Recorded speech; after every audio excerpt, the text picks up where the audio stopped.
Tentara Nasional Indonesia atau TNI bukanlah pasukan sembarangan. Mereka memiliki kemampuan yang cukup tangguh berkat latihan keras mereka. Tidak hanya itu saja, pasukan Indonesia ini juga sudah dikenal di seluruh dunia berkat prestasi yang diperoleh baik dalam hal kemanusiaan, pertahanan, serta hasil perlombaan. Seperti juga tentara negara lain, Indonesia juga memiliki pasukan khusus yang disebut dengan Komando Pasukan Khusus atau Kopassus, dan ternyata pasukan ini juga pernah berhadapan langsung dengan pasukan khusus atau pasukan elit dari negara lain. Dan berikut beberapa pasukan asing yang pernah berhadapan dengan TNI. Yang pertama, TNI pernah berhadapan dengan tentara Gulha. Pada tahun 1963 lalu, Indonesia pernah terlibat konflik dengan Malaysia karena Presiden Soekarno mengajak untuk mengganyang Malaysia. Pasukan Malaysia yang kewalahan, kemudian meminta bantuan dari Inggris yang mengirim pasukan Komando SAS dan pasukan Gulha.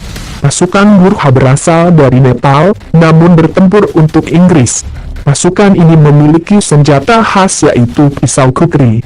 Dengan pisaunya, mereka bergerak dengan cepat dan menggorok leher musuhnya. Dalam pertempuran di Sakilkile pada 10 Juli 1964, satu peleton Tentara Nasional Kalimantan Utara berhasil meraih kemenangan melawan dua peleton Gulha. Dalam perang tersebut, 20 orang Gulha tewas, namun tidak ada satupun korban jatuh di pasukan Indonesia. Sementara itu, pertempuran melawan tentara Gulha di Gunung Tepoi, Kalimantan pada 21 November, berakhir dengan kekalahan pihak TNI. Tentara Gulha berhasil menyerang Batalion 428 Raiders dari Divisi Diponegoro, yang berakhir dengan tewasnya 24 prajurit TNI, sementara Gulha kehilangan 3 personilnya. Yang kedua, TNI pernah berhadapan dengan pasukan SAS Inggris. SAS atau Special Air Service adalah pasukan khusus dari Inggris. Mereka juga disebut-sebut sebagai pasukan paling elit di dunia, dengan teknologinya yang canggih dan jauh berada di atas teknologi pasukan Kopassus milik Indonesia. Pada 23 April 1965, pasukan Kopassus dan SAS pernah berhadapan langsung dalam penyerangan di Pelaman Mapu, Kalimantan Barat. Dalam pertempuran tersebut, 9 orang prajurit SAS tewas, dan Kopassus kehilangan 2 orang prajurit. Yang ketiga, Corps Mariniers. Corps Mariniers adalah pasukan baret hitam milik Angkatan Laut Belanda. Ketika di Indonesia terjadi konflik Trikora, Belanda mengandalkan pasukan ini dalam pertempuran melawan TNI. Saat itu, LB Mordani dengan pasukan naga yang di Irian Barat, berhasil disergap oleh pasukan Belanda.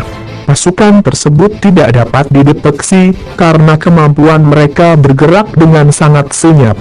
PGT atau pasukan gerak tepat, juga pernah terlibat bentrok dengan satuan Angkatan Laut Belanda ini. 4. Korps Komando Tropen. Pasukan baret hijau ini juga merupakan milik Belanda. Dulu, pasukan elit Belanda ini bernama Korps Special Tropen. Namun, namanya kemudian diganti dari KST menjadi KCT. Korps Komando Tropen ini juga pernah berhadapan langsung dengan TNI. Hal ini terjadi ketika TNI pada masa revolusi kemerdekaan dan adanya konflik RMS di Ambon.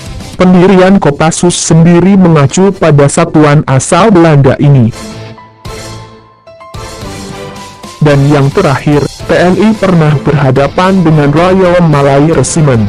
Royal Malaya Regiment adalah satuan unit khusus milik negara tetangga kita, Malaysia.